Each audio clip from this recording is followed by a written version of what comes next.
Hello students, welcome to botany with doctor Madhuri Singh. पिछले अपने video में मैंने डीएनए रेप्लिकेशन स्टार्ट किया था और इनिशिएशन पढ़ा भी दिया था। मैंने बताया था कि डीएनए रेप्लिकेशन प्रोकैरियोट्स में 3 स्टेप्स में कंप्लीट होता है, जो कि एंजाइमेटिक प्रोसेस है। पहला इनिशिएशन और सेकंड होता है इलॉन्गेशन और थर्ड स्टेप होता है टर्मिनेशन, जहां पर कि रेप्लिकेशन स्टॉप हो जाता है।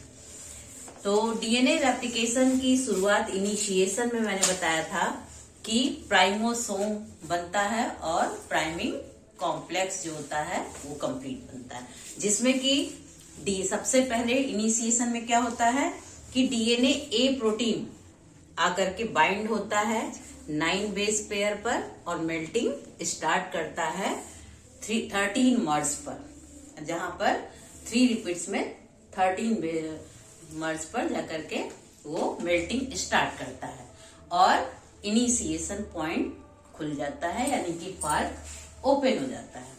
The above complex DNA polymerase third with bind and forms replisome. Replisome क्या होता है?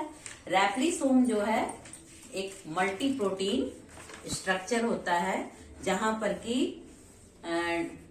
ये रेप्लिसोम it is the multi-protein structure that assembles at the bacterial replication form to undertake synthesis of DNA. It contains DNA polymerase and other enzymes. यहाँ तक DNA replication का initiation हो गया और डीएनए पॉलीमरेज थर्ड एंजाइम आकर के bind होता है और रेप्लिसोम जो कि मल्टी प्रोटीन स्ट्रक्चर है वो फॉर्म हो जाता है। अब इनिशिएशन होगा स्ट्रैंड बनने का, यानी कि synthesis and elongation of leading strand and lagging strand. Leading strand यहां पर सबसे पहले आप जो इलोंगेशन की प्रोसेस में देखेंगे, सबसे पहले इनिशिएटर प्रोटीन डीएनए ए यहां पर बाइंड होता है। यहां पर ओरिजिन ऑफ बाइंड होकर के ये मेल्टिंग करता है और रेप्लिकेशन फॉर्म को खोलता है। ये ओरिजिन ऑफ रेप्लिकेशन यानी कि इनिशिएशन पॉइंट होता है। यहां पर ये पेरेंट डीएनए पर डीएनए ए प्रोटीन बाइंड होकर के फिर ये क्या करता है, मेल्टिंग करता है, फॉर्म को खोलता है। फिर इस पर हेलिकेज आकर के बाइंड होता है डीएनए बी प्रोटीन, जिसको कि हम हेलिकेज भी कहते हैं। जब ये बाइंड होता है तो जहां पर वो मेल्टिंग करता है डीएनए ए प्रोटीन 13 मर्ज पर, अब हेलिकेज वहां पर अनवाइंडिंग करना स्टार्ट कर देता है। अनवाइंडिंग करना ये स्टार्ट करता है हेलिकेज। अब यहां पर डीएनए गाइरेज, जिसको कि हम टोपो आइसोमरेज एंजाइम भी कहते हैं, हेलिकेज जिसको अनवाइंड करना स्टार्ट करता है, वहां पर डीएनए गाइरेज प्रोटीन अब उस अनवाइंड स्ट्रैंड को सेपरेट करना स्टार्ट कर देता है। सेपरेशन होगा, लेकिन चूंकि हेलिकल स्ट्रक्चर होता है ड्यूप्लेक्स का, इसलिए फिर से बाइंड हो सकता है, फिर से सुपर कॉइलिंग हो सकती है। इसलिए यहाँ पर एसएसबी प्रोटीन आकर के बाइंड होता है ताकि उस सेपरेशन को ये मेंटेन कर सके। अब यहाँ पर पूरा मल्टी प्रोटीन स्ट्रक्चर यानी कि रेप्लिसोम फॉर्म हो गया है। अब यहाँ पर डीएनए ए प्रोटीन मेल्टिंग करके फॉर्म को खोल दिया। डीएनए बी प्रोटीन यानी हेलिकेज इसको अनवाइंड करना स्टार्ट कर दिया। गाइरेज उस अनवाइंड डीएनए स्ट्रैंड को सेपरेट करना स्टार्ट कर देता है और एसएसबी प्रोटीन जो है उस सेपरेशन को मेंटेन करता है। अब यहां पर डीएनए यहां पर प्राइमेज अटैच होता है डीएनए पॉलीमरेज थर्ड और आरएनए प्राइमर को अटैच करता है। आरएनए प्राइमर अगर अटैच होगा तभी वहां पर डीएनए की सिंथेसिस होना स्टार्ट होगी। अब यहां पर आरएनए प्राइमिंग या हम कह सकते हैं फॉर्मेशन ऑफ आरएनए प्राइमर। कैसे आरएनए प्राइमर का फॉर्मेशन होता है? Primase enzyme also called DNA directed RNA polymerase binds to the first priming sequence on the leading strand and synthesis a short primer RNA segment at the origin of replication. Complementary to separated strand DNA, RNA primer is short form of 10 to 60 nucleotides only. अब RNA primer का attach होना क्यों जरूरी है? RNA primer को यहां पर ये अटैच करता है DNA directed RNA polymerase enzyme. Synthesis of RNA primer is essential because DNA polymerase cannot initiate synthesis of new DNA strand, but it can polymerize growth of DNA chain. अगर यहाँ पर RNA primer attach नहीं होगा तो DNA की synthesis नहीं हो पाएगी, है ना. DNA पॉलीमरेज एंजाइम थर्ड जो है DNA की सिंथेसिस नहीं शुरुआत करेगा, इसलिए DNA यहाँ पर आरएनए प्राइमर का अटैच होना आवश्यक है, क्योंकि ये करता है DNA directed RNA polymerase enzyme RNA primer को यहाँ पर अटैच करता है. इसके बाद जो नेक्स्ट है इलॉन्गेशन की प्रोसेस में जहां पर सिंथेसिस होना स्टार्ट होती है, तो यहाँ पर now the stage of is set for initiation of synthesis and the elongation to proceed, but this occur in two mechanistically different pathway in the 5 to 3 template strand and 3 to 5 template strand. अब first होता है initiation of synthesis and elongation by leading strand, यानी leading strand की synthesis होना start होना और उसका elongate होना. The DNA daughter strand that is synthesised continuously on 5 to 3 template is called leading strand. अब आरएनए प्राइमर यहाँ पर अटैच होता है. आरएनए प्राइमर पर ये अब डीएनए पॉलीमरेज थर्ड एंजाइम इस पर एक लीडिंग कंटिन्यूअस स्ट्रैंड की सिंथेसिस करना स्टार्ट करता है. न्यू डीएनए का स्ट्रैंड बनना, इसको टेम्पलेट बना करके स्टार्ट हो जाता है. अब ये स्ट्रैंड कंटिन्यूअस बनता जाएगा लीडिंग स्ट्रैंड. तो यहाँ पर ये जो है DNA polymerase third synthesis DNA by adding 5p of deoxynucleotide to 3OH group of the already presenting fragment. This chain grow in 5 to 3 direction. ये चेन 5 से 3 की ओर डायरेक्ट होगा. 3 to 5 यहाँ पर है और इस पर 5 to 3 ये सिंथेसिस होना स्टार्ट होता है लीडिंग स्ट्रैंड का. The chain grows in 5 to 3 direction. The reaction catalysed by DNA polymerase third is very fast. ये रिएक्शन डीएनए पॉलीमरेज थर्ड की वजह से बहुत ही फास्ट रिएक्शन होता है. The RNA primer that was initially added by RNA polymerase is degraded by RNase. यहाँ पर सिंथेसिस होना इसकी स्टार्ट हो जाती है, यानी यहाँ पर इनिशिएटर प्रोटीन ए मेल्टिंग करता है, हेलिकेज अनवाइंडिंग करता है, गायरेज सेपरेशन करता है और एसएसबी इस प्रोटीन को, जो एसएसबी प्रोटीन है जो कि ये क्या करता है, सिंगल स्ट्रैंडेड बाइंडिंग प्रोटीन, ये इस सेपरेशन को मेंटेन करता है. यहाँ पर प्राइमेज जो आरएनए प्राइमर को अटैच करता है, क्योंकि आरएनए प्राइमर अटैच नहीं होगा तो न्यू डीएनए स्ट्रैंड की सिंथेसिस नहीं होगी. अब आरएनए प्राइमर पर ये डीएनए पॉलीमरेज एंजाइम यहाँ पर डीएनए की सिंथेसिस, न्यू डीएनए की सिंथेसिस होना स्टार्ट होता है 5 to 3 की ओर. और यहाँ ये स्ट्रैंड जो है कंटिन्यूअस बनती चली जाती है और इस स्ट्रैंड को बोलते हैं लीडिंग स्ट्रैंड. अब लीडिंग स्ट्रैंड कंटिन्यूअस बनती जाती है. चूंकि बैक्टीरियल डीएनए का रेप्लिकेशन या हम कह सकते हैं प्रोकैरियोटिक डीएनए का रेप्लिकेशन बाई डायरेक्शनल होता है, तो लीडिंग स्ट्रैंड की सिंथेसिस तो इधर से डायरेक्ट 3 to 5 उस पर जो है 5 to 3 सिंथेसिस होती चली जाती है.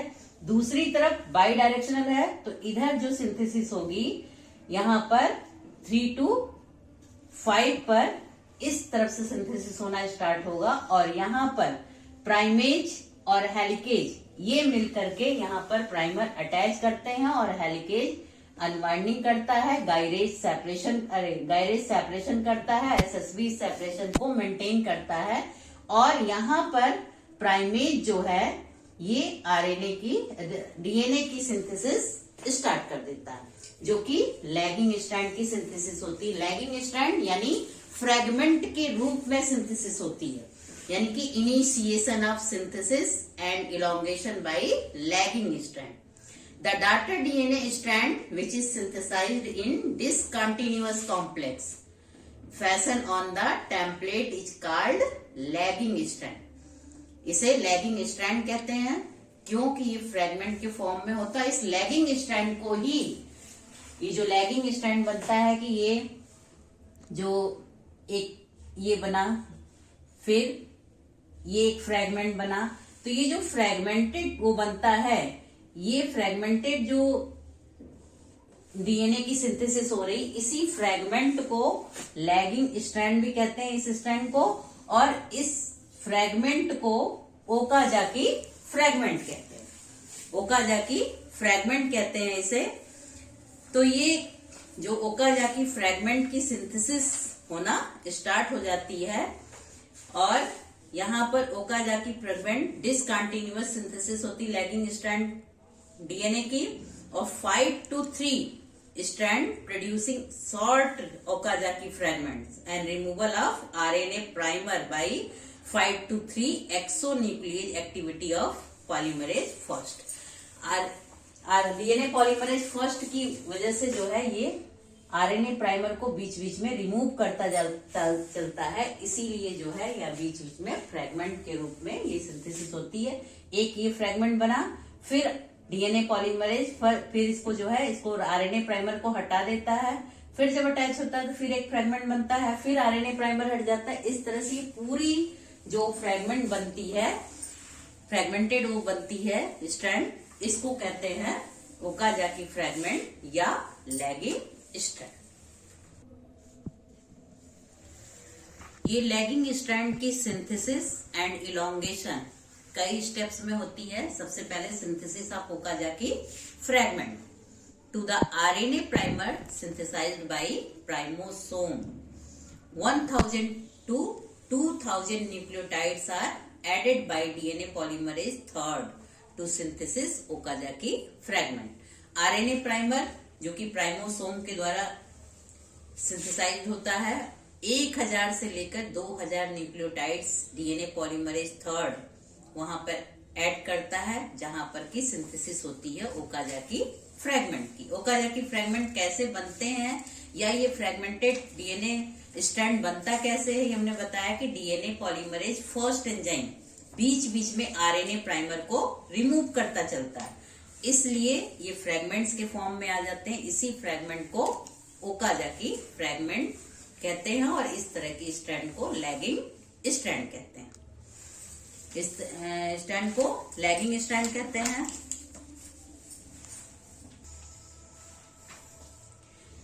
Second step, excision of RNA primer.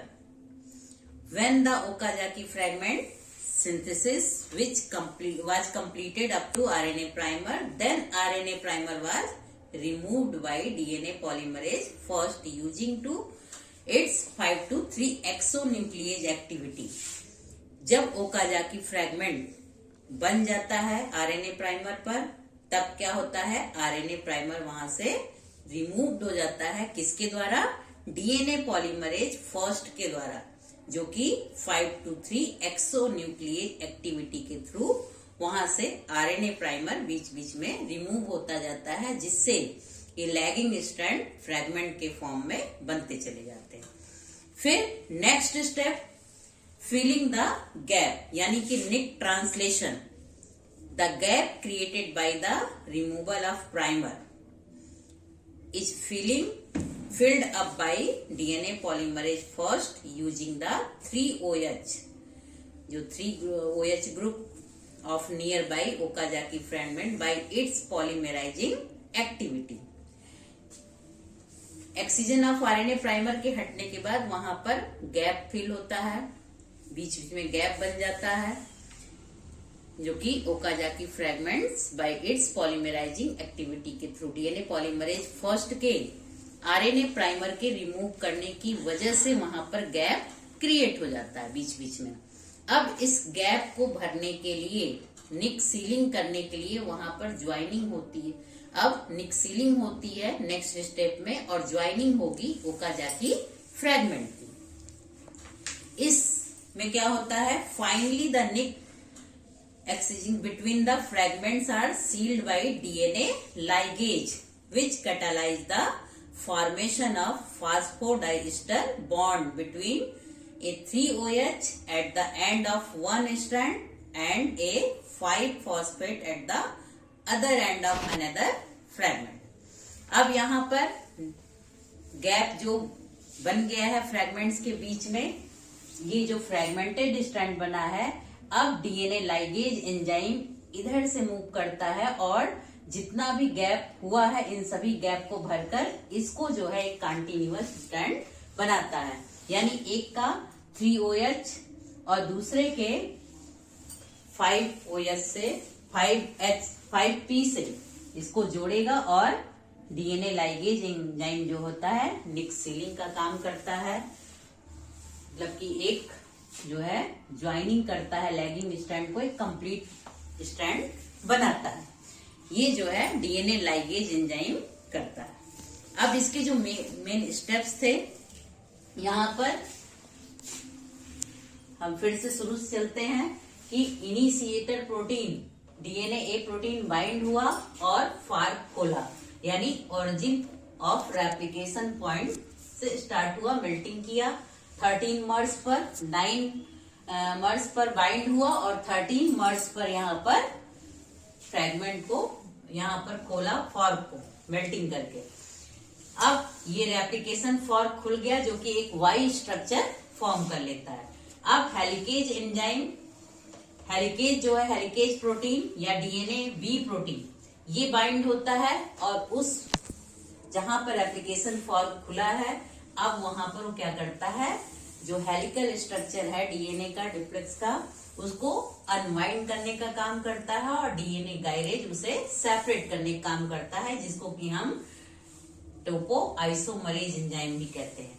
और एसएसबी प्रोटीन जो कि सिंगल स्ट्रैंडेड बाइंडिंग प्रोटीन होता है, इस सेपरेशन को मेंटेन रखता है। और अब इस पर प्राइमेज जो है DNA directed RNA polymerase enzyme इस पर आरएनए प्राइमर को अटैच करता है और इस पर जो है आरएनए प्राइमर को जो है टेम्पलेट बनाकर डीएनए पॉलीमरेज थर्ड एंजाइम नए डीएनए की सिंथेसिस करना स्टार्ट करता है स्ट्रैंड में, और एक कंटिन्यूअस 5 to 3 लीडिंग स्ट्रैंड की कंटिन्यूअस वो बन जाती है स्ट्रैंड। दूसरी तरफ चूंकि बाई डायरेक्शनल होता है, इधर 3 to 5 की और 5 to 3 इधर से प्राइमेज यहाँ पे प्राइमर अटैच करता है और एक फ्रैगमेंट के रूप में स्ट्रैंड बनाता है जिसे लैगिंग स्ट्रैंड कहते हैं। फ्रैगमेंट बनता इसलिए है क्योंकि आरएनए प्राइमर को यहाँ पर डीएनए पॉलीमरेज फर्स्ट एंजाइम जो कि रिमूविंग प्राइमर को बीच बीच में से रिमूव करता है, इधर चलता है और प्राइमर को हटा देता है बीच में, जिसकी वजह से ये फ्रैगमेंट के रूप में बन जाते हैं।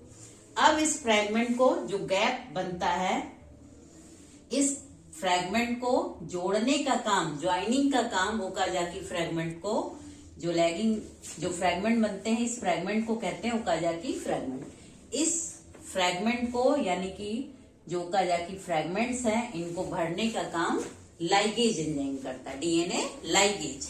ये गैप को भर करके फिल करके एक कंटिन्यूअस स्ट्रैंड इसको भी बना देता है। तो इधर से लीडिंग स्ट्रैंड की सिंथेसिस और इधर से लैगिंग स्ट्रैंड की सिंथेसिस कंप्लीट होती है, एलोंगेट हो जाती है चेन। अब यहाँ पे डीएनए पॉलीमरेज थर्ड जो है लगातार ये सिंथेसिस करता जाता है और ओकाजाकी फ्रैगमेंट बनते जाते हैं, नए डीएनए स्ट्रैंड ये बन रहे हैं। और अब इसे डीएनए पॉलीमरेज थर्ड स्टॉप हो जाता है जब ये आरएनए प्राइमर तक पहुंच जाता है।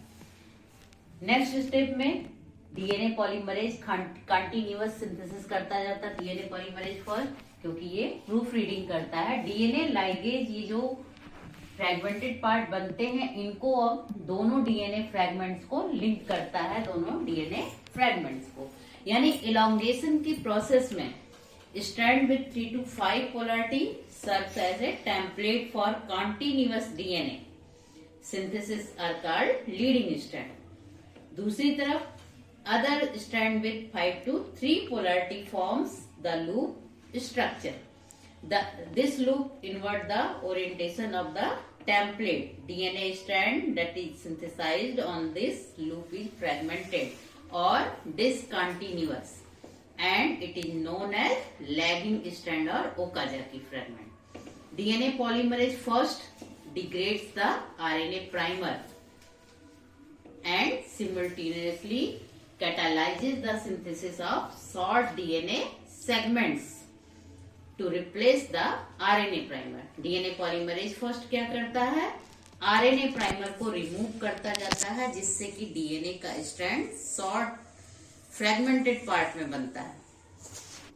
अब ये जो फ्रेगमेंट पार्ट बनते हैं, ये डीएनए लाइगेज एंजाइम जो होता है, डीएनए लाइगेज, अब इस जो गैप बनता है उस गैप को फिल करने का काम, दो डीएनए फ्रेगमेंट को लिंक करने का काम ये डीएनए लाइगेज करता है। और डीएनए पॉलीमरेज फर्स्ट, जो कि प्रूफ रीडिंग करता है, क्योंकि proof reading and DNA repair जो होता है, क्योंकि कभी कभी ऐसा होता है कि रेप्लिकेशन के दौरान रॉन्ग बेस इंट्रोड्यूस होता है, और तो इसको चेक करने का काम, to compensate such inaccuracies DNA polymerase processes 3 to 5 exonuclease activity, that is the detect and excise the mismatched nucleotide. This process is known as proof reading. यानी क्या होता है, कभी कभी जो होता है रेप्लिकेशन के दौरान कोई गलत बेस जो है कर जुड़ जाता है, तो डीएनए पॉलीमरेज थर्ड क्या करता है, इस गलती को पहचानता है और गलत जो न्यूक्लियोटाइड जुड़े होते हैं उनको हटा करके उनकी जगह पे जो सही होते हैं उनको जोड़ देता है, और इसमें डीएनए पॉलीमरेज एंजाइम जो है प्रूफ रीडिंग का काम करता है। अब इसके बाद पूरी चेन इलांगेट हो जाती है, एक तरफ लीडिंग स्ट्रैंड और दूसरी साइड से लैगिंग स्ट्रैंड, दोनों ही एक कंटिन्यूअस स्ट्रैंड के रूप में बन जाते हैं। अब नेक्स्ट स्टेप में आता है termination. Termination occurs when the two replication fork meet each other on the opposite side of the circular bacterial DNA. Termination sites like A, B, C, D, E, and F are found to present in DNA of these sites. TER A terminates the counter clockwise moving fork, while TER C terminate the anti-clockwise moving fork. The other sides are backup sides. A C को terminate कर रहा है, B C को, तो ये जो है इस तरीके से termination at this sides are possible because at this side Tus protein, क्योंकि यहाँ पर टस प्रोटीन भी बाइंड होता है और टर और टस अरेस्ट करता है फॉर्क को। Termination utilising substances will bound to DNA B protein and inhibits its helicase activity, and DNA B protein released and termination results.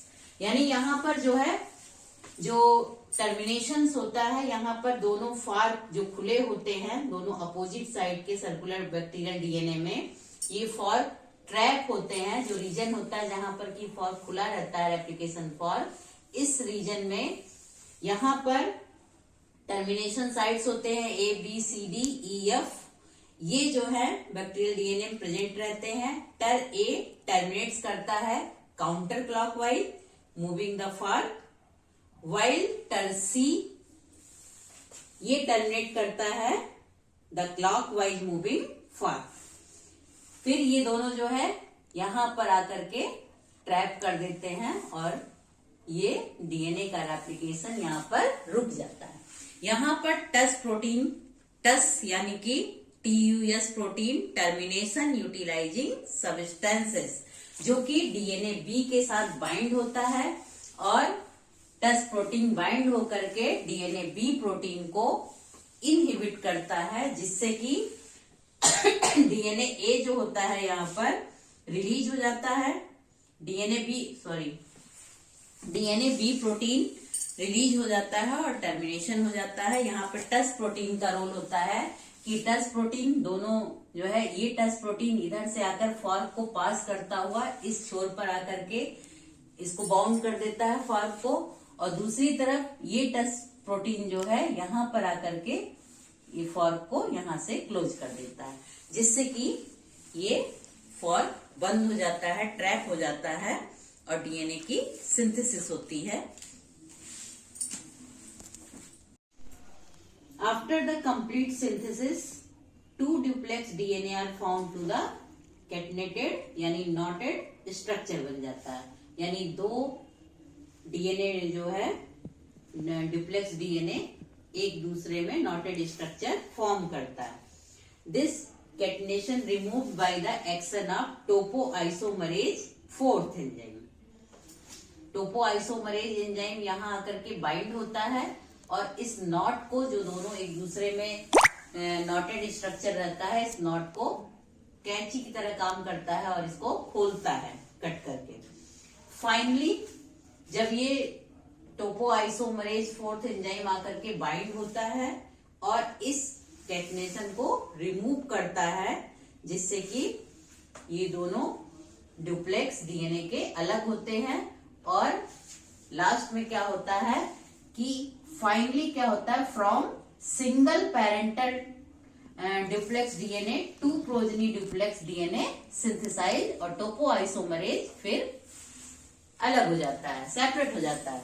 यानी जो कैटनेटेड स्ट्रक्चर है यानी नॉटेड स्ट्रक्चर है इसका, ये कैटनेशन जो है रिमूव होता है टोपोआइसोमरेज 4th एंजाइम के थ्रू।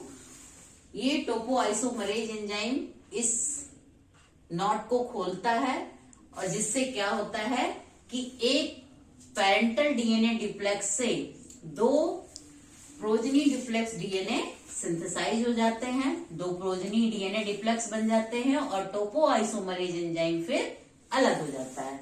इस यहां से आकर के पूरी प्रोसेस रेप्लिकेशन की टर्मिनेट हो जाती है, खत्म हो जाती है, रेप्लिकेशन कंप्लीट हो जाता है।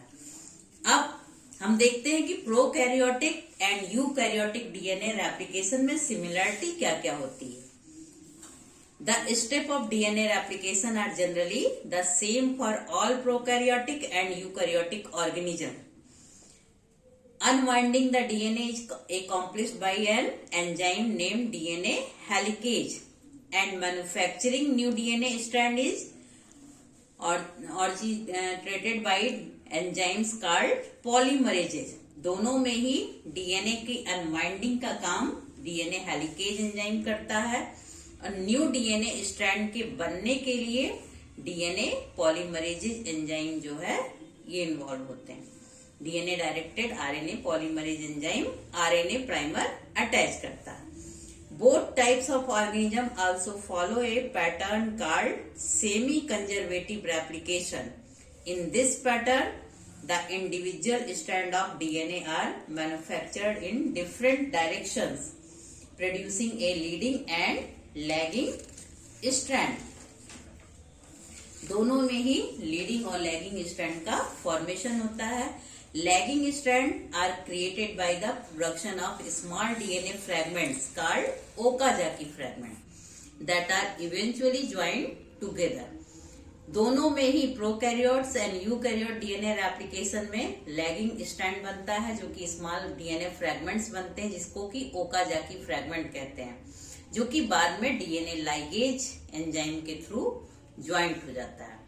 Both types of organisms also bring new DNA strands with a small primer of RNA.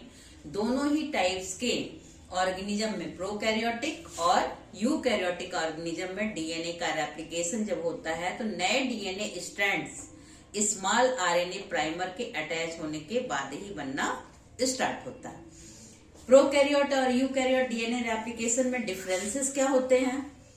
दोनों में prokaryotic and eukaryotic DNA replication जो कि डिफरेंसेस होते हैं related to the contrast in size and complexity of DNA and cells of these organism, क्योंकि prokaryotic cell बहुत ही simple cell होती है और यूकैरियोटिक सेल काफी कॉम्प्लेक्सिटी होता है उसमें।